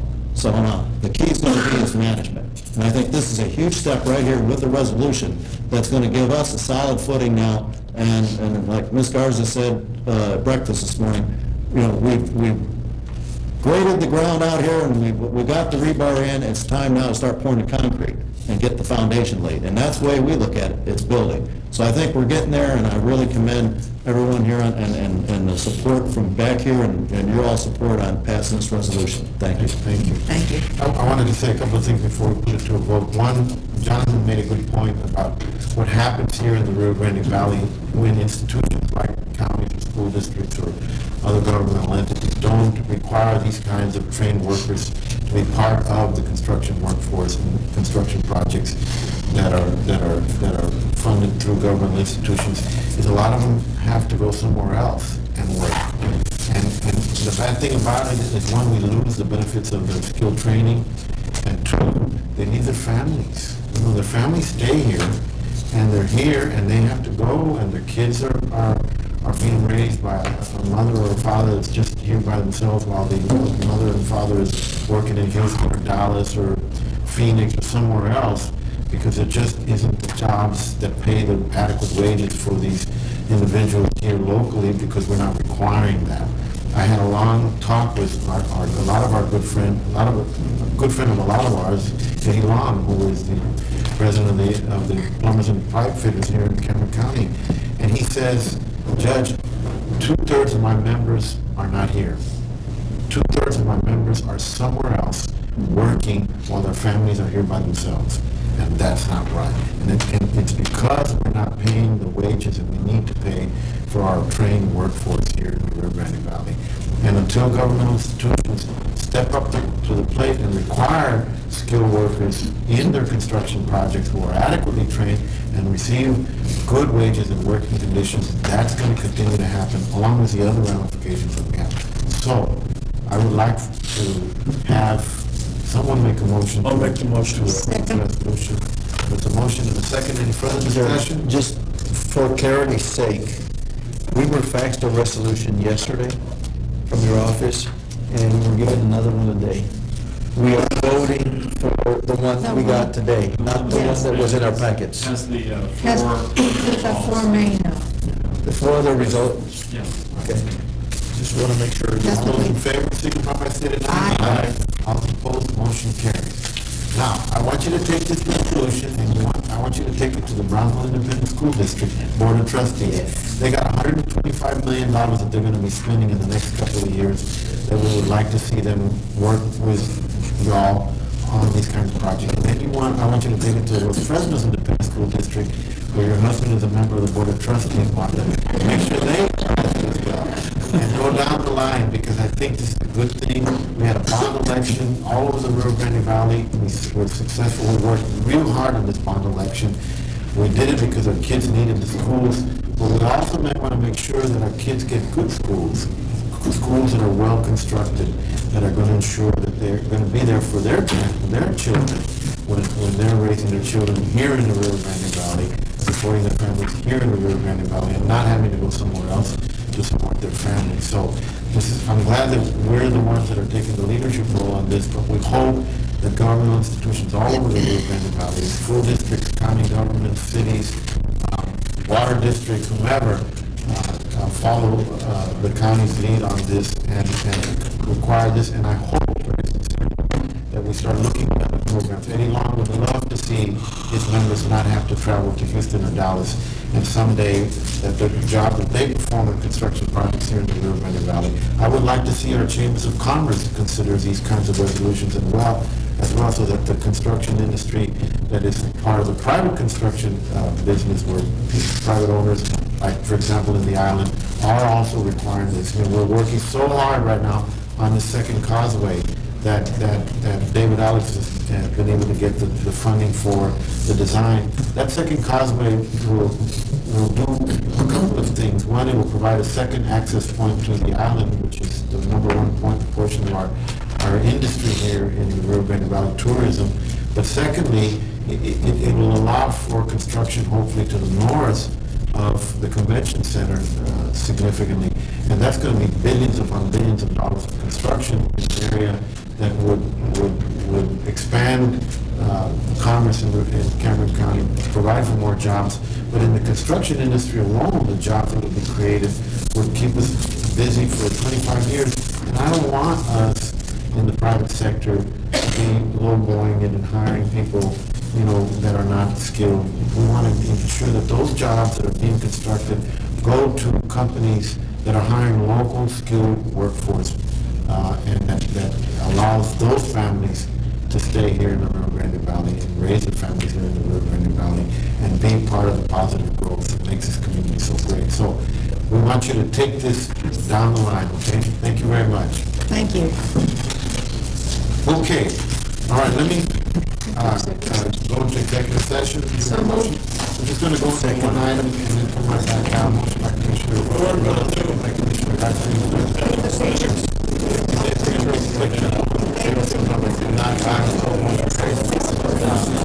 We're not in executive session.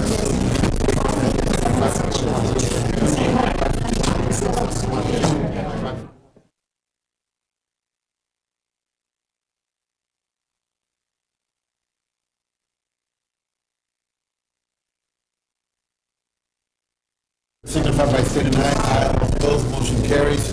We're now in regular session. We just took up a couple of items in regular session. One of those items was item number 37G, 37F, possible action with Commissioners Carrillo Council concerning March 15, 2005 lease agreement on the Isla Blanca Park with Laguna Madre and Henderson Group to consider termination or amendment of the lease. We're still with discussions on that, so we'll come back to that after our next executive session. I don't think we need to take any action other than just announce that, okay? Item number 37G, possible action regarding discussion and consultation with the legal tax attorney on bids received March 7th, 2006, tax sale for property struck off to Cameron County for itself and other taxing jurisdictions. And what other two items go with that, Tony? 13 and 14. Consideration and possible action on bids received at the March 7th, 2006 tax resale for the following properties struck off to Cameron County for itself and other taxing entities. And 14, consideration and possible action on resolutions approving the bids received on tax resale properties on March 7th. And so I guess a motion on all three of them is motion to authorize the sale of the properties as said. Is accepted. Give me the language of the motion. The motion would be to authorize the judge to sign the resale deed on all 11 properties. As presented. And can we make the list of properties part of the record with the clerk? Yes. Who made the motion? Commissioner Garcia, second by Commissioner Tamayo. Any further discussion? All those in favor, signify by saying aye. Aye. Opposed, motion carried. Okay, hold on to your seats. I've had our architects here for a while, and where are you all at? Are they on the agenda? Who's that? They got tired and they left. Who's that? Which one is it talking about? Executive session. What? I said, on the Isla Blanca thing, we're still negotiating on some minor changes that we're recommending. And they're there, and they'll be coming back. We're going to go back into executive session in just a second and see where we're at on that, see if we can finalize it today. So we're still working on it.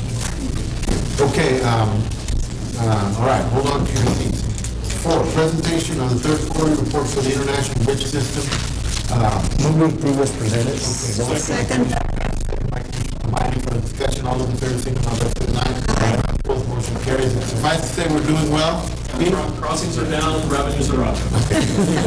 We did have a presentation in our package, and we tried to review it. All right, yeah, that's what we need to do.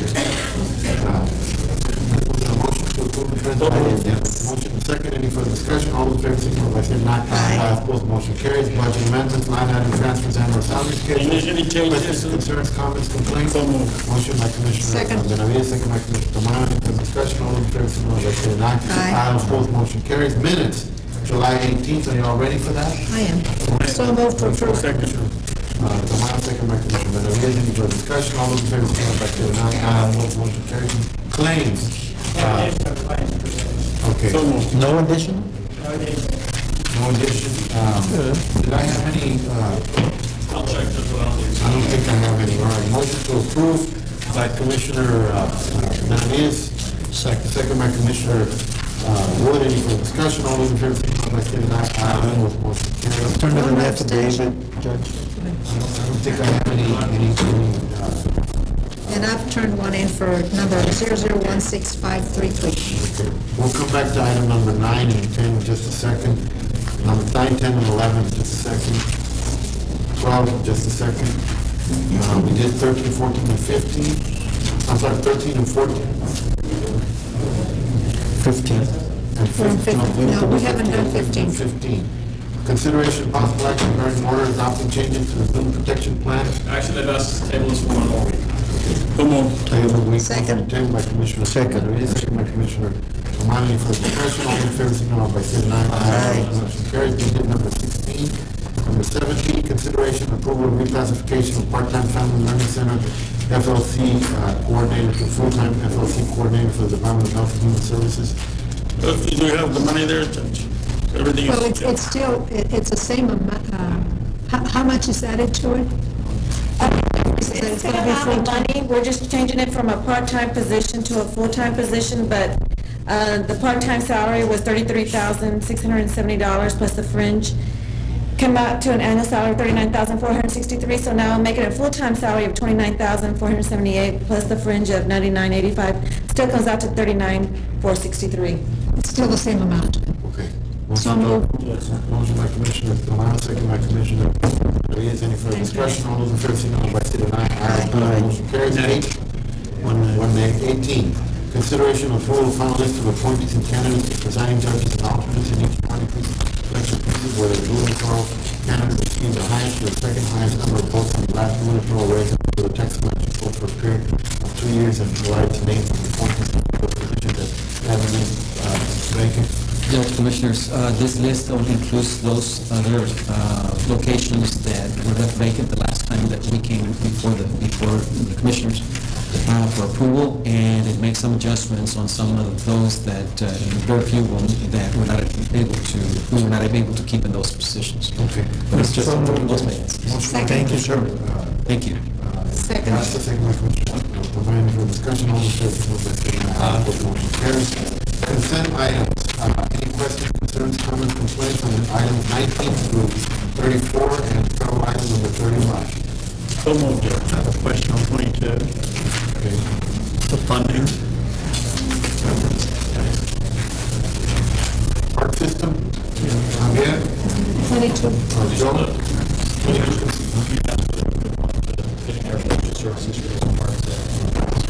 Did we approve those already?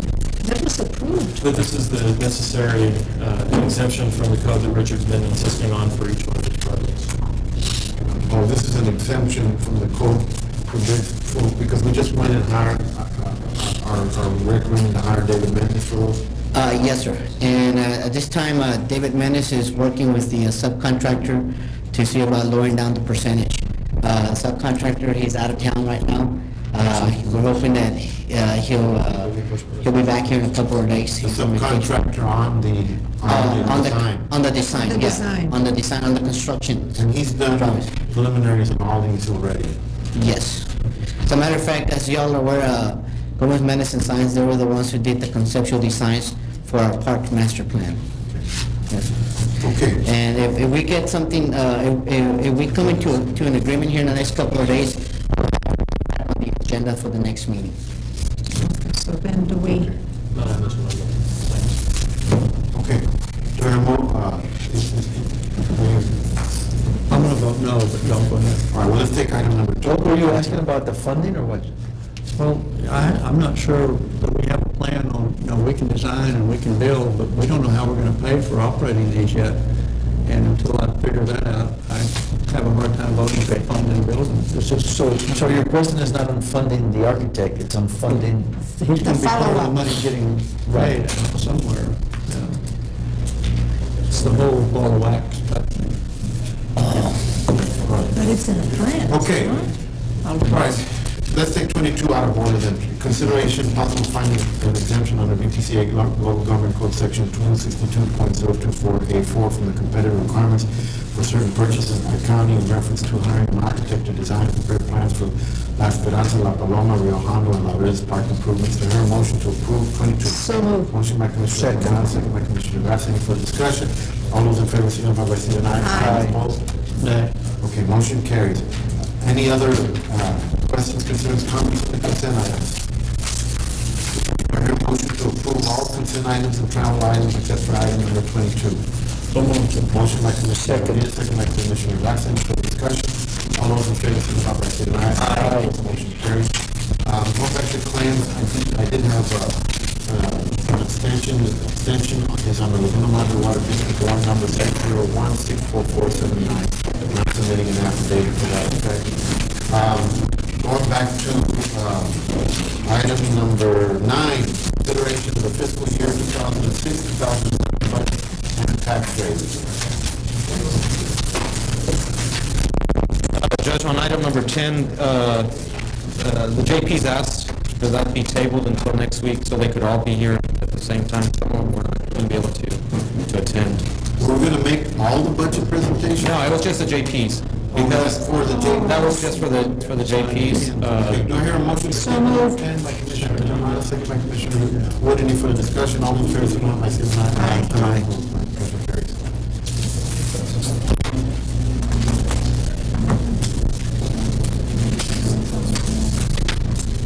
And that's different from what we have. Yeah, this is.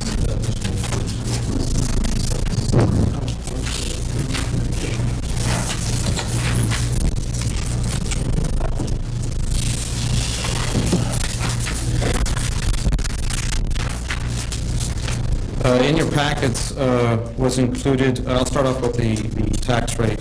The certified values with all the protests were submitted to the county.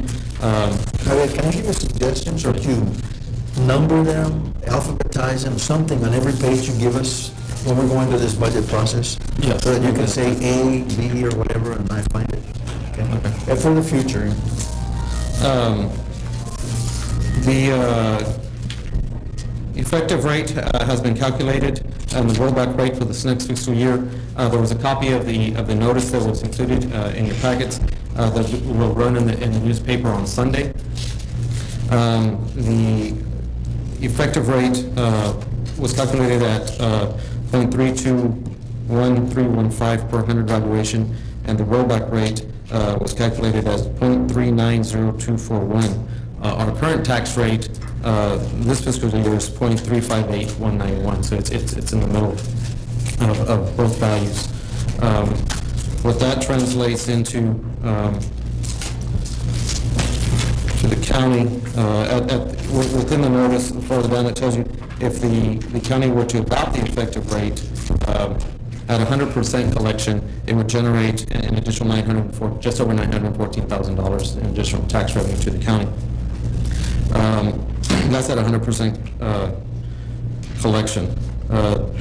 This year, the collections seem to be a little bit lower than normal. So in calculating what tax rates will actually generate to both the general fund and road and bridge, I'm using the value of a 94% collection rate, which is a little bit lower than the current year.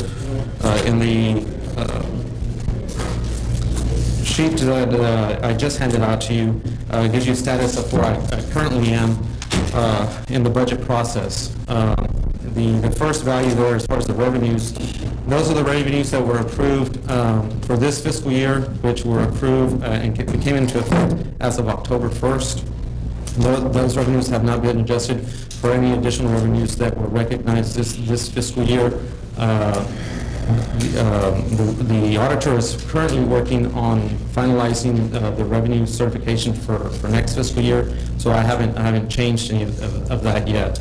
What I have been working on is the recommended departmental requests, working with the requests and looking at what we've been spending this year to try to make projections for next fiscal year.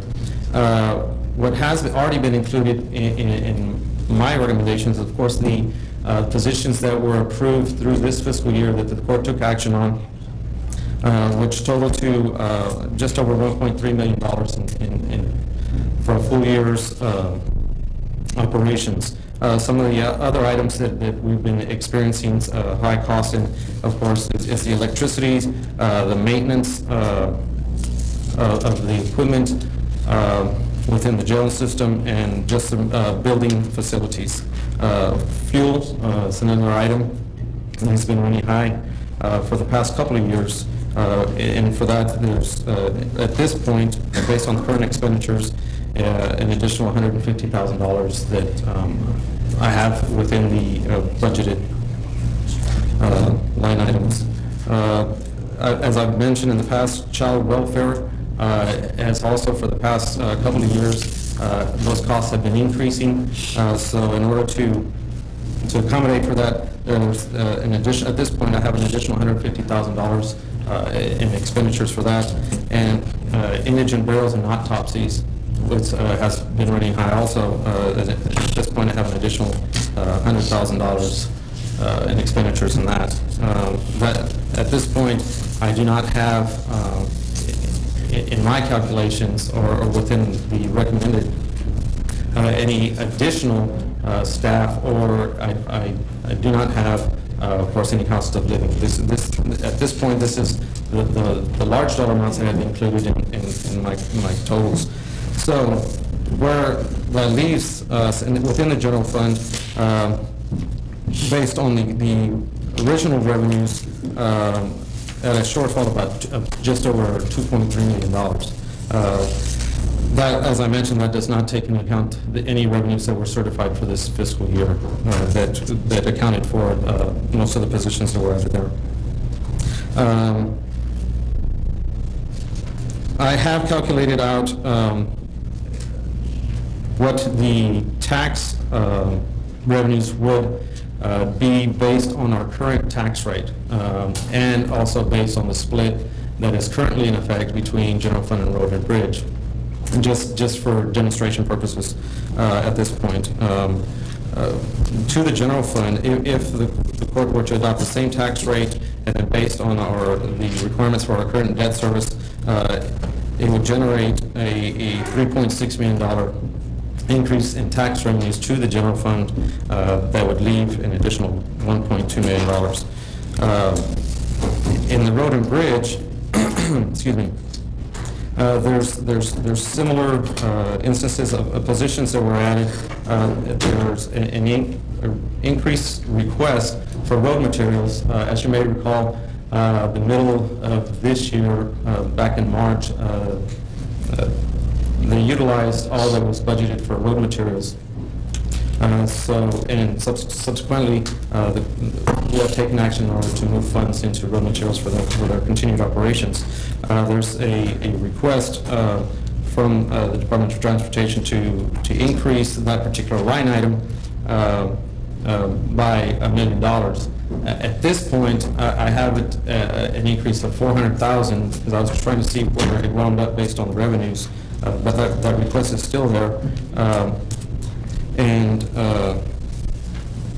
Based on the $400,000 increase and the positions that were added and increase in fuel, it leaves a shortfall based on the current revenues that were there of $10,500 to $700,000. The difference, not a shortfall. A difference. Well, a shortfall of revenues to expenditures. No, because actually there's not a shortfall of revenues. It's just there's a difference in what was originally budgeted in October of last year versus what's currently being expended. That's based on where I'm at right now. It's not a shortfall. Well, it will be next year if we don't vote the budget. Anyway, based on the current tax rate that is currently allocated to the Road and Bridge Fund, that translates into an additional $500,000 in revenues, tax revenues to the Road and Bridge, which still leaves a difference of $205,000 or a shortfall of revenues to expenditures. For next year? Correct, based off where we're at right now. Just for informational purposes, here on the bottom, I just put in salary increases, 1% to the general fund, to the Road and Bridge, and 3% what that would generate. These dollar amounts does not include, also in your packet was a listing of all the requests that have been submitted to me from the various departments as far as new positions and requested salary increases for the individuals within the departments, which would be above what the Commissioners Court would normally approve as far as the 3 or 4%. As I mentioned, the auditor is working on the other revenues, which will be finalized this week. The actual, there will be an agenda item next week to actually discuss the tax rate and vote on the publication of the highest tax rate that the Commissioners would consider, which would run the following Sunday, and also setting the dates for public hearings. Do we vote on that today? No, there's no action item today. This is mainly for information as to where I'm at right now. Of course, the tax rates can be changed. There's still revenues that are being looked at. And so by next week's Commissioners Court meeting, I'll have a much better presentation or status of exactly where everything is, and with direction, get direction from the board as to which way they may want to go or wish me to work to certain goals, either cost of living or shifting tax rate to Road and Bridge to provide additional funding or things of that nature. Where's our current jail population? With the federal inmates? Federal inmates, this morning is 247, which right now it's budgeted for this fiscal year at 350. When we started October 1st, it was budgeted at 300, and then there was adjustment made in November based on the population, and there were some positions that were added in relation to that. I know that that's the discussions that I've had with the auditor, and it's something that he's still working on to see where it's going to fall for next fiscal year. Is this just like a temporary dip in what we're anticipating? I mean, the sheriff was here earlier, I know, but... Been this way for about a month. For about a month. Well, I think it stemmed a little bit from when we had the promise to get the Standards Commission on the population. And the sheriff went real quick to try to resolve it, and it had a ripple effect with the U.S. Marshal's Office. We need to get it back. We went before the State Jail Standards Commission last week. Everything is, did they lift the order or not? They've asked us to submit a formal request to have the order lifted for the November meeting. All right, so I think that issue has been resolved, so I'm going to be getting with the sheriff and Mike Leonard and Gus to talk about how we can work to get that population back up to 350 or higher. So We also need to look at the impact that Willacy County's new facility might have on what inmates will be able to accommodate. And take some lessons from their construction process, too. We quit. They make beds quickly, and we plan and plan and plan. The $62 million facility? Yeah. Those are for the immigration. I know, yeah. We weren't housing any... That relieves other areas, which relieves Marshall's pressure on housing their inmates someplace else. Well, the other thing, though, we are, I really need to re-examine where we're at with the jail, because I know that Judge Murray and the district judges have really worked hard to clear down the population, or lower the population, so we may be in a much better position than we were recently after we met right after we had those problems with all the players, and I think we fixed some of the reoccurring institutional problems that we have with the jail population, but I think we're going to be all right. I just need to sit down with them and see how we can get the situation back to where it was before. But I think we need to work with the U.S. Marshals and get a firm number that we could depend on for revenues and for also our expenditures. We have a committed 300 beds allocated to them. Well, they need to be filled. They need to come through. Okay, what else you got?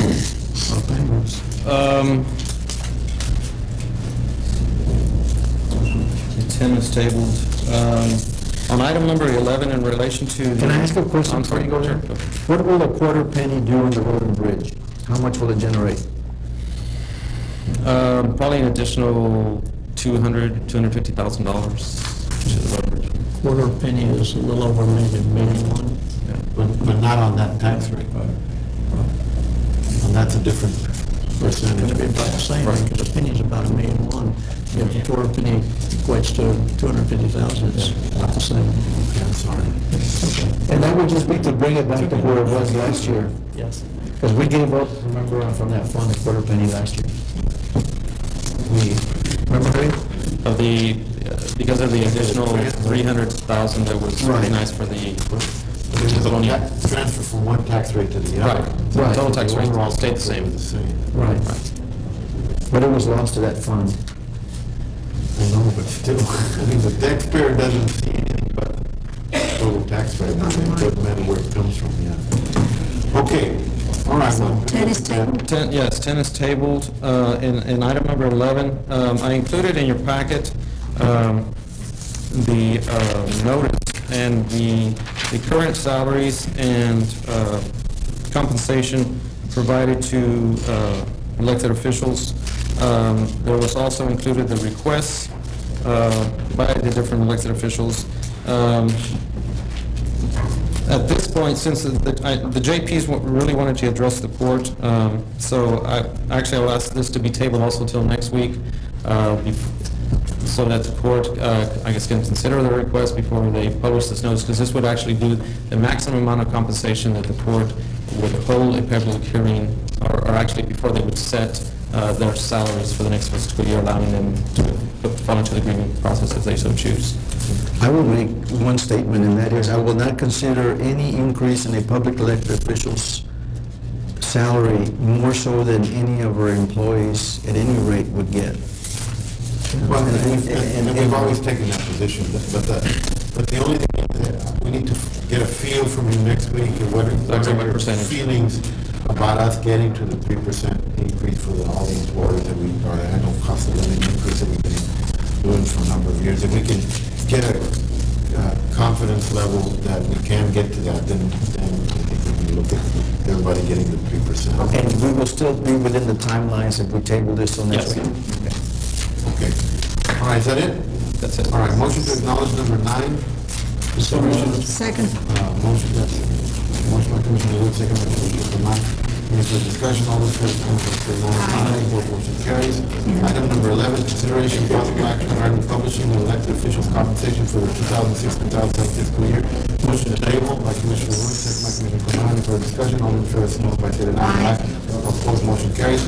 Item number 12, consideration of authorization of public notice against the Department of Time requirements and format as stated in the property tax code for the setting of the fiscal year 2007 tax rate. Motion. That's it. The copy of the notice for the effective rate will be was there, and it will be published on Sunday. There has to be determined, just so that I have authorization. Yes. Do we approve that? Yes. Second. To approve by Commissioner Garcia, Commissioner Tamar. Any further discussion? All those in favor, signify by saying aye. Motion carries. Motion to go back into executive session. Second. By Commissioner Benavides, second by Commissioner Tamar. Any further discussion? All those in favor, signify by saying aye. You're going to read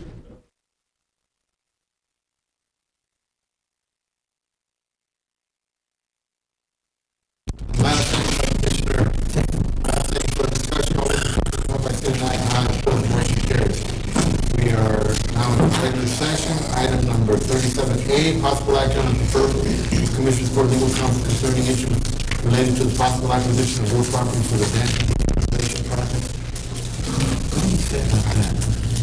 Yeah, we did. I'm going to acknowledge the report of Mr. Sepulveda. Second. Commissioner, that's second by Commissioner Tamar. Any further discussion? All those in favor, Aye. Both motion carried. 37B, possible action on deliberation regarding real property concerning acquisition of land for proposed park in La Paloma Precinct 4. There was no report. There was no report on the motion to table. Table. Second. Motion by Commissioner Wood, second by Commissioner Tamar. Any further discussion? All in favor, signify by saying aye. Both motion carries. 37C, possible action on deliberation regarding real property concerning acquisition of right-of-way for the West Rail project. Motion to acknowledge report. Second. Mr. Sepulveda, by Commissioner Benavides, second by Commissioner Tamar. Any further discussion? All those in favor, signify by saying aye. Aye. Both motion carries. 37E and D. There was no discussion, right? Move the table. Second. Second by Commissioner Garza, second by Commissioner Wood. Any further discussion? All those in favor, signify by saying aye. Both motion carries. 37E, possible action on the proposed Commissioners Court Legal Counsel concerning liability issues at the Kern County Jail Infirmary. Motion to acknowledge report of counsel and for direct the budget officer proceed. Proceed. That's authorized. Pursuant to the recommendations. So moved. Second. Motion by Commissioner Wright, second by Commissioner Tamar. Any further discussion? All those in favor, signify by saying aye. Both motion carries.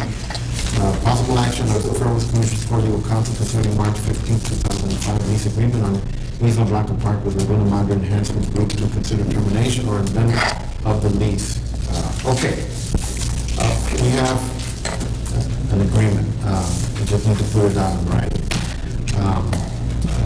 The agreement is the same agreement with respect to Isla Blanca Park as we had before, which is the Isla Blanca Park, or all the property within the Brownsville Navigation District deed to Cameron County is taken out of the agreement completely.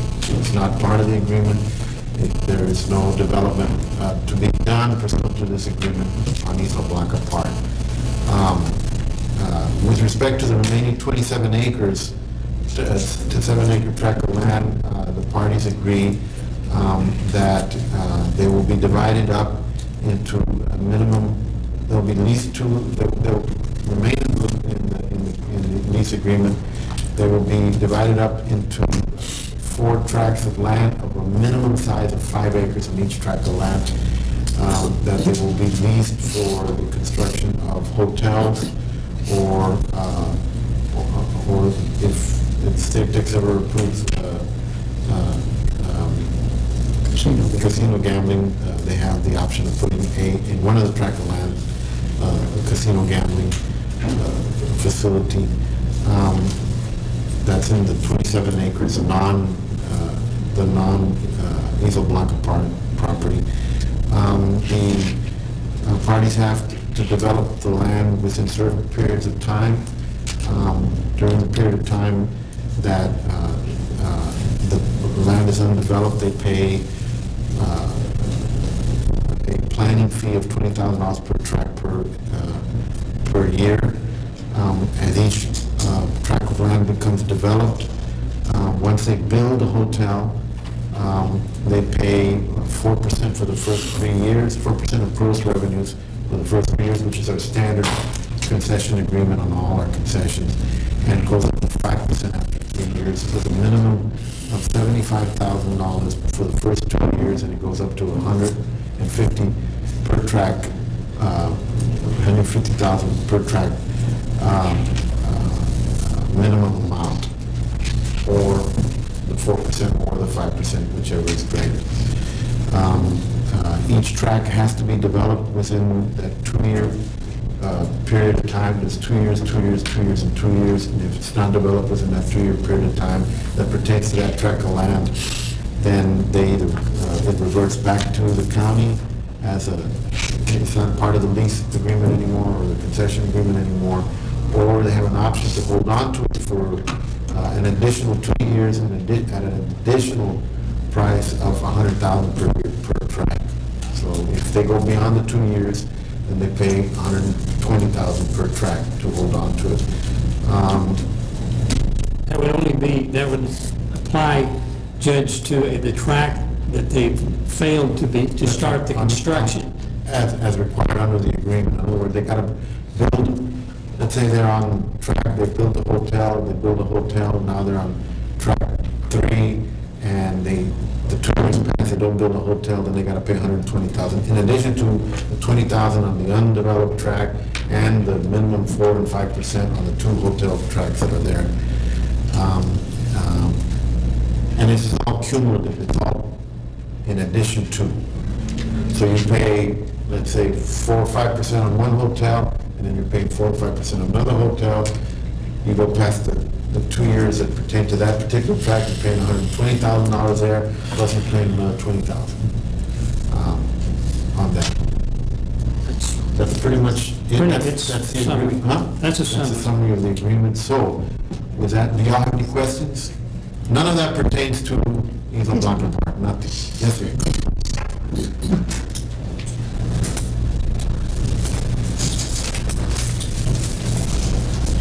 Judge Hinojosa, I'm Gene Washburn. I live on South Pucker Island. It's nice to meet all these commissioners as well.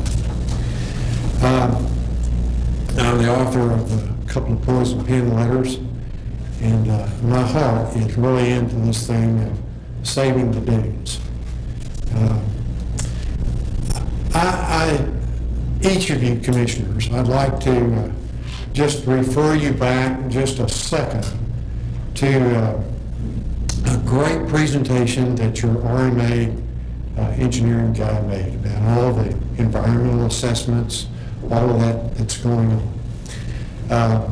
I suppose that I am probably just like an ostrich and have my head in the sand, but I don't feel like that any of you have taken a good close look at the environmental impacts of your property that you administer for this public.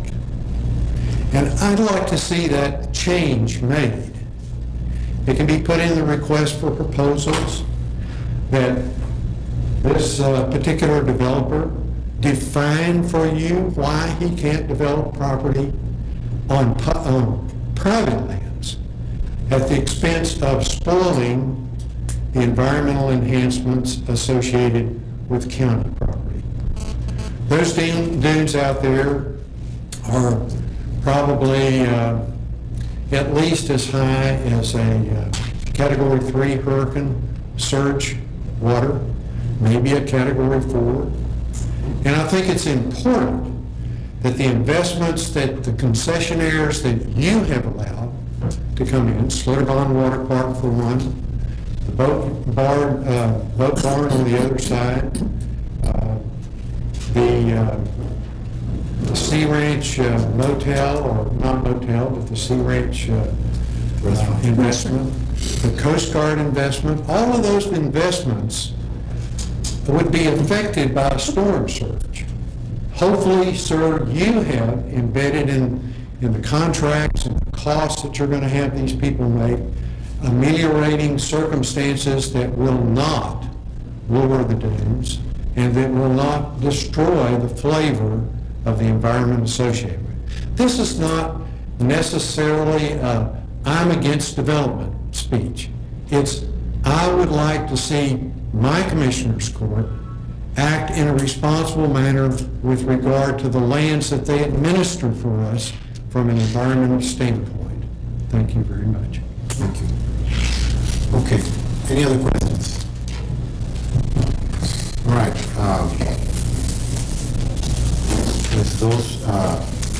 With that information I provided, do I have a motion to approve the agreement subject to legal? Make that motion. Second. Motion by Commissioner Ray, second by Commissioner Tamai. Any further discussion? All those in favor, signify by saying aye. Aye. All opposed? Nay. Motion carries. Item number 37, possible consultation with delinquent. We did that already.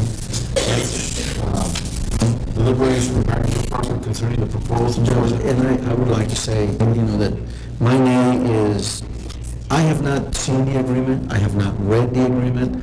We have given a generalized assessment of that agreement, and until I would see the actual agreement, I cannot support it. Okay. Item H, deliberation regarding real property concerning the proposed 4th Mile Bridge.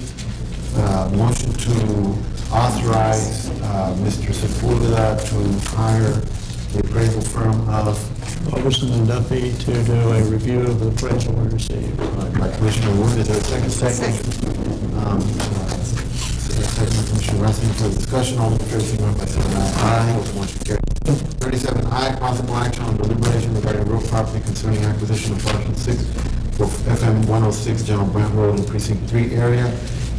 Motion to authorize the acquisition of the property for the sum of $335. So moved. Motion by Commissioner Wood, second by Commissioner Ryan. Is there discussion? All in favor, signify by saying aye. Aye. Opposed, motion carries. Motion to adjourn. So moved. All in favor, signify by saying aye.